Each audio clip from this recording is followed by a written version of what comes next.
MLA Tamulpur जिरन Basumatary MLA Gossaigaon बेनिफ्राय संजय सरगियारि MCLA परिसिला समष्टि बेनिफ्राय दिल्ली बर' MCLA कालिंगड़ आरो बेनिफ्राय रेलवेवा नार्जिनारि MCLA अन्नानै जथुमा फैगोन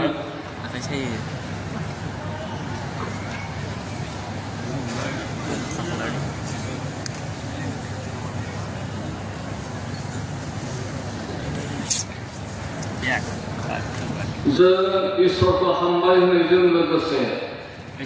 बिथांमोना CEM Chief Executive Member BTR बिथाङा बहुत गिदिर बेस्थ जों गासैबो मिथियो तथापि बेबायदि बेस्थ'नि गेजेरावब्लाबो जोंनि खावलायनायखौ नाजावबाय बेनि थाखाय जों गोसो गोरबोनिफ्राय नोंथांखौ हामलायनाय बावहरदों बरायदों आरो जोंनि अनसायनायखौ हरदों बेजों लोगोसे हामबाय होननांथारगोन नैबे जि जायगायावहा जोंफोर जिरायनानै लोगोसे जोंफोर गोथां इसोरखौ बाख्नायदों खुलुमदों सिबिदों आरो बिदि गोथार बाथ्रा जिउ गोनां बाथ्रा बे बाथ्राफोरखौ जोंफोर सोलोंथाय मोनदों नैबे पेन्डेलखौ बिथांमोन गोनां बिटिआर CEM बिथां प्रमद बर'नो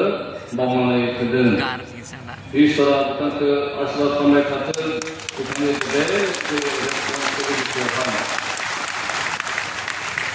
बिदिनो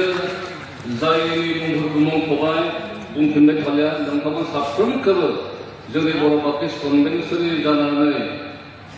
बाख्नायहरदों आरो साबायखर बावहरदों आरो बरायदों जोंनि बे बर' बाप्टिस्ट कनभेन्सननि 111थि बोसोरारि जथुमा बे जथुमाया नोंथांमोननि जिथु प्रेजेन्स बेनि गेजेरजों जोबोद जों थुलुंगानाय मोनदों हामबायसै दानो जोंनि बर' बाप्टिस्ट कनभेन्सननि प्रेसिडेन्ट एन्ड भाइस प्रेसिडेन्टनि गेजेरजों बिथांमोनखौ जों बरायना लानि जोंनि गासैबो बासायगिरि ख्रीष्ट जिसुनि मुङै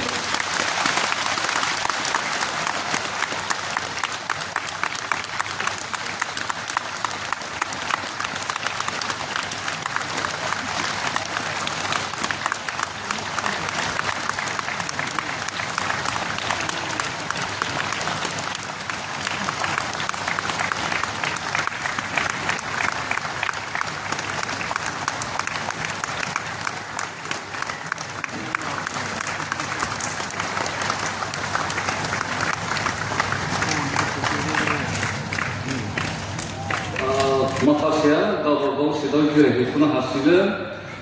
मानगोनां बिथां जोंनि बिटिआरनि चिफखौ फंनैसो ग्रिटिंस लाबोनो थाखाय खावलायनाय थाबाय अननानै आवगायबोगोन आरो ग्रिटिंस लाबोगोन जों साफ्रोमनि थाखाय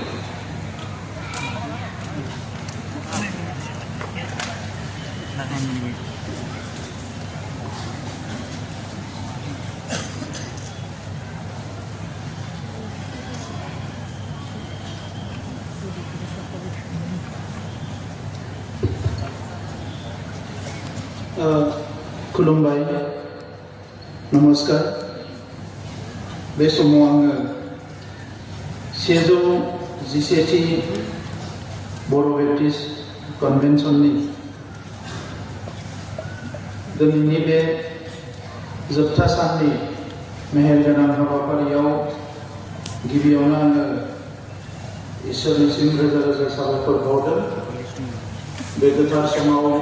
गोथार बुब्लियाव माखासे धोरोम गुरुफोरजों लोगोसे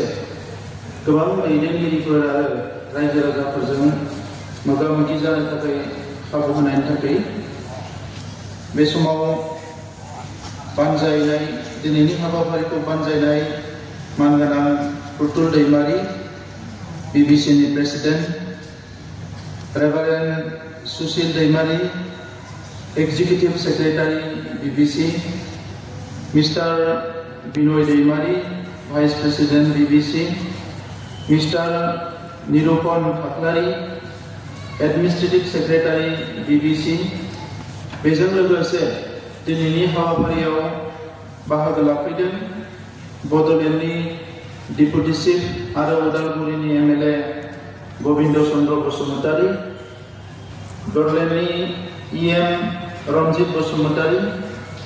MCLA Joy Mosahary, MCLA Dilip Kumar Boro', MCLA Sanjay Swargiary, जोंनि आगुनि मिनिस्टार बिथां रिमन दैमारी, आगुनि एमएलए सन्दीप बसुमतारी, डक्टर लुक दैमारी, उदालगुरि कलेजनि प्रिन्सिपाल बिथां श्री रबिनसन मोसाहारी, आगुनि प्रिन्सिपाल सेक्रेटारि बड'लेण्ड सरकारनि आरो बिबिसि फेमिलिनि गासैबो दैदेनगिरि आरो बिलिभार्स आरो फलोवार नोंथांमोन, दा बे समाव आङो गिबियावनो जोंनि बे उदालगुरि हालामाव सानब्रैनि हाबाफारिजों जोबोद गाजा गोमजायै बिबिसिआ जि मोनसे रिलिजियास डिसकासन आरो स्पिरिचुएल डिसकासननि हाबाफारि लादों, बिनि थाखाय आङो आंनि गोसो गोरबोनिफ्राय हामलायनाय बावदों आरो साबायखरबो बावदों। जों बयबो मिथिगौ मुलुगा जेसेबां सोलायलाङा मानो, मुलुगा जेसेबां जौगालाङा मानो, जोंनि मानसि माहारिनि गेजेराव डिसिप्लिनजों आवगायलांनांगौब्ला जोंनो स्पिरिचुएल जि मोनसे थट्स आरो आइडिया बेखौ बयनियावबो सहैनांगोन। जोङो गोबां समाव सानो जे बे रिलिजियास डिसकासनफ्रा, धोरोमनि सावरायनायफ्रा एबा स्पिरिचुएल डिसकासनफोरखौ मिनिंलेस होननानै, नाथाय जोंनि आत्मानि सान्तिनि थाखाय, जोंनि न'खरनि सान्तिनि थाखाय, जोंनि माहारिनि सान्ति आरो गोजोननि थाखाय आरो लोगोसे मुलुगनि गासैबो सुबुं माहारिनि डिसिप्लिन आरो जौगानांगौनि थाखाय जोंनो धोरोमनि सरसाखौ नांगौ आरो स्पिरिचुएल माखासे नलेजखौ जोंनो नांगौ। जोङो गोबां समाव सानफ्रोमबोनि जिउ दावहायाव मालाबा बबेबा मोनसे बाथ्राखौ सानस्लाबहायैयाव गोरोन्थि लामाजों आगान सुरनो नागिरो एबा जोङो नङैखौनो नंखायखौनो जोङो नंगौ बायदि सानफ्लाङो। बै समाव इसोरजों सोमोन्दो थायाब्ला, अबंलावरिनि जों खाथि सोमोन्दो थायाब्ला, अबंलावरिया जोंखौ लामा दिन्थिनायाव जोंखौ हयथ' मालाबा नायस्लाबा बायदि जागोन। जुदिअ जों बयबो अबंलावरिनिनो जोनोम होनाय फिसा, अबंलावरिनि लोगोआव खाथि सोमोन्दो थानायनि गुबै लामायानो जाबाय धोरोमनि सरसा आरो स्पिरिचुएल मोनसे सरसा। दा बेनिखायनो दिनै बेवहाय धोरोम गुरु बिथांमोना जोबोद मोजाङै बरनायदों जे माखासे बाइबेलनि बाथ्रा आरो प्रभु जिजासनि बाथ्राफोरखौ बिथांमोना जोबोद मोजाङैनो बरनायदों, फोरमायदों जे बबे समाव जोङो माबायदि आगान सुरलांनांगोन। दा ओंखायनो जिखिनि जोंहा बिबिसिनि मेम्बार्सफोर दङ एबा फोथायगिरिफोर दङ, बे फेमिलिजों सोमोन्दो दङ, बिनि अनगायैबो गुबुन गुबुन हारि माहारि आरो गुबुन गुबुन फोथायग्राफोरजोंबो मोजां सोमोन्दो लानानै जोङो जोंनि ओनसोलाव रायजो जानाय, जोंजों लोगोसे गासिबो हारि माहारिफोरखौ खौसेयै दावगालांनायाव बिबिसिआ मोनसे मोजां रल लागोन, आं बेखौ हास्थायदों। आरो थांनाय समावबो बिबिसिआ गोबां बिथिङाव ड्राग्सनिफ्राय लानानै समाजनि गुबुन गुबुन जेंनाफोर नुजानायाव समाजखौ फोसाबनायनि माखासे रलखौ बिबिसिआ लाबोदों। दा बे हिसाबै उदालगुरि ओनसोलाव एबा बिनि खाथि खाला ओनसोलफ्राव जोंनि समाजखौ, जोंनि फैबाय थानाय जेनेरेशन्सखौ, जोंनि इयुथफोरखौ, जोंनि स्टुडेन्टसफोरखौ मोनसे गोथों लामाजों दैदेनलांनायाव मोनसे गोख्रों धोरोम आफाद हिसाबै बिबिसिआ माखासे रल लागोन। बिनि थाखाय आङो खावलायदों आरो आंनि गोसो गोरबोनिफ्राय फोथायनाय आं लादों। আজি এই সভাত আমাৰ যি ধৰ্মৰ গুৰুসকলে,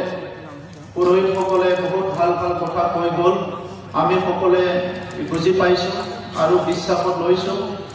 আমি সকলোৱে জানো মানৱ জাতিটো সঠিক পথত আগুৱাই যাব লাগিলে আমাক ধৰ্মৰ চৰ্চা আৰু স্পিৰিচুৱেল নলেজটো লাগিব। যেতিয়া আমাৰ শিক্ষা দীক্ষা সায়েন্স টেকনলজি সকলো আমাৰ ওচৰত আছে, তেতিয়া কেতিয়াবা আমি ভাবোঁ যে ধৰ্ম চৰ্চা কৰাটো মিনিংলেছ কথা নেকি, স্পিৰিচুৱেল বা আধ্যাত্মিক চৰ্চা কৰাটো অলপ মিনিংলেছ কথা নেকি কিন্তু নিজৰ ব্যক্তিগত জীৱনত দৈনন্দিন অহা সমস্যাবিলাকত আমি আগুৱাই যাবৰ কাৰণে নিজৰ পৰিয়াল নিজৰ জনগোষ্ঠী নিজৰ সমাজ আৰু মানৱ জাতিটোৰ মাজত শান্তি সম্প্ৰীতি আৰু সঠিক পথত আগুৱাই যাবৰ কাৰণে আমি সদায় ঈশ্বৰৰ ওপৰত বিশ্বাসটো ৰাখিব লাগিব আৰু ধৰ্ম চৰ্চাটো কৰিব লাগিব মই বিশ্বাস কৰোঁ য'ত শিক্ষাটো শেষ হয় যেতিয়া এজন মানুহে শিক্ষা দীক্ষা লৈ পেলাই নিজৰ জীৱনটো চলাই লৈ যাবলৈ নোৱাৰা হয় তেতিয়া তেখেতে যি ধৰ্মৰ বিশ্বাস নকৰক কিয় সেই ধৰ্মৰ আশ্ৰয় ল'ব লগা হয় আৰু স্পিৰিচুৱেল এটা চিন্তাৰ আশ্ৰয় ল'ব লগা হয় মই আজিও কৈছোঁ আগতেও কৈছোঁ মই ঈশ্বৰক সদায় ৰাতিপুৱা এটা কথাই কওঁ মোক যাহাতে ঈশ্বৰে কেতিয়াও ভুল কৰিবলৈ সাহস নিদিয়ে ভুল কৰিবলৈ কেতিয়াও যাহাতে ঈশ্বৰে মোক অনুমতি নিদিয়ে আমি সঠিক পথতে আগুৱাই যাব লাগিব মই আমাৰ বিবিচিয়ে যোৱা দীঘলীয়া সময়ত এই অঞ্চলৰ বড়ো আৰু বিভিন্ন জনগোষ্ঠীৰ মাজত যেতিয়া কিবা এটা সমস্যা দেখা দিয়ে এইটো যুৱ যুৱতীসকলৰ ড্ৰাগছৰ সমস্যাই হওক বা বিভিন্ন সমস্যা সদায়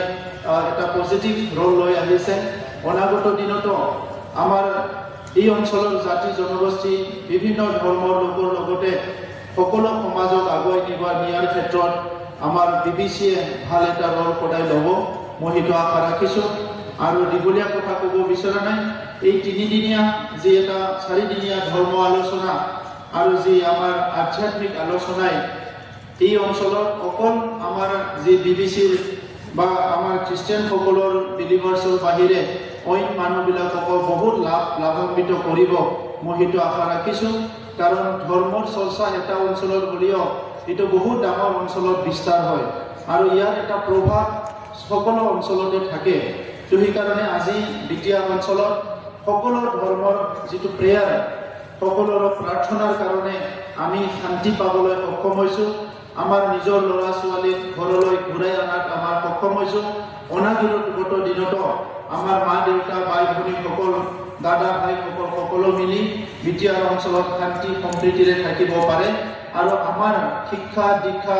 সামাজিক অৰ্থনৈতিক সকলো দিশতে আগুৱাই যাব পাৰে ইয়াৰ কাৰণে প্ৰভুৰ ওচৰত প্ৰাৰ্থনা কৰি আপোনালোক সকলোলৈ ধন্যবাদ জনালোঁ অনাগত দিনত বিবিচিৰ নেতৃত্বৰ লগত মই সময়ে সময়ে আলোচনা কৰিম আৰু এই অঞ্চলক আগুৱাই নিয়াত বিবিচিৰ যিটো কাম সেইটো মই শলাগ লৈছোঁ আৰু অনাগত দিনত আমি একেলগে আগবাঢ়ি যোৱাৰ এটা চিন্তা মই ৰাখিছোঁ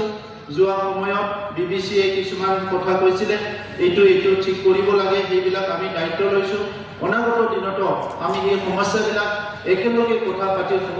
সমাধান কৰাৰ এটা প্ৰতিশ্ৰুতি লৈ পেলাই মোৰ বক্তব্য সামৰিছোঁ আৰু প্ৰভুৰ ওচৰত মই বহুত বহুত ধন্যবাদ জনাইছোঁ থেংক ইউ